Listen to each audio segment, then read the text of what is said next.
Friends, இந்த வேலைக்கார பொண்ணு வேலையை முடிச்சுட்டு வீட்டுக்கு போகிற நேரத்தில் அந்த வீட்டோடைய முதலாளி எனக்கு ஒரு நாள் மனைவியா நீ இருக்க முடியுமான்னு கேட்குறாரு. அதுக்கு அந்த பொண்ணு உங்களுக்கு என்ன பைத்தியமானு கேட்கும்போது எனக்கு கல்யாணம் ஆயிடுச்சுன்னு சொல்லி தான் ஆஃபீஸில் சேர்ந்தேன். இப்போ மேனேஜர் அவருடைய மனைவி கூட என்னை பார்க்க வரேன்னு சொல்கிறாரு. எனக்கு கல்யாணம் ஆகல, நான் பேச்சுலர்னு தெரிஞ்சால் என்னை வேலையை விட்டு தூக்கிடுவார்னு சொன்னதுக்கு அப்புறமா அந்த வேலைக்கார பொண்ணு சரி ஓகே நான் நடிக்கிறேன் அப்படின்னு சொல்லி ஒத்துக்கிறாங்க. அவரும் உள்ள உனக்காக ட்ரெஸ் வாங்கி வச்சிருக்கேன், அதை நாளைக்கு போட்டுட்டு வான்னு சொல்கிறாரு. அடுத்த நாள் மேனேஜர் அவருடைய ஒய்ஃபை கூப்பிட்டுட்டு வீட்டுக்கு வராரு. அவர் கூட பேசிட்டு இருக்கும்போது இந்த பொண்ணு அவங்களுக்கு தண்ணி எடுத்துட்டு வராங்க.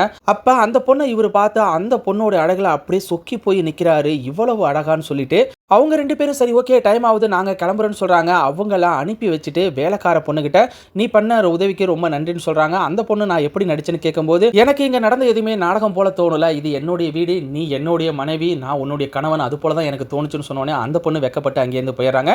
அதுக்கப்புறம் இவர் யோசிச்சு பாக்குறாரு. அந்த வேலைக்கார பொண்ணு அவருக்கு உடம்பு சரியில்லாதப்பெல்லாம் எப்படி பார்த்துக்கிட்டாருன்னு நினைச்சு பார்க்குறாரு. இறுதியாக அந்த வேலைக்கார பொண்ணையே கல்யாணம் பண்ணிக்க முடிவு பண்ணிடுறாரு.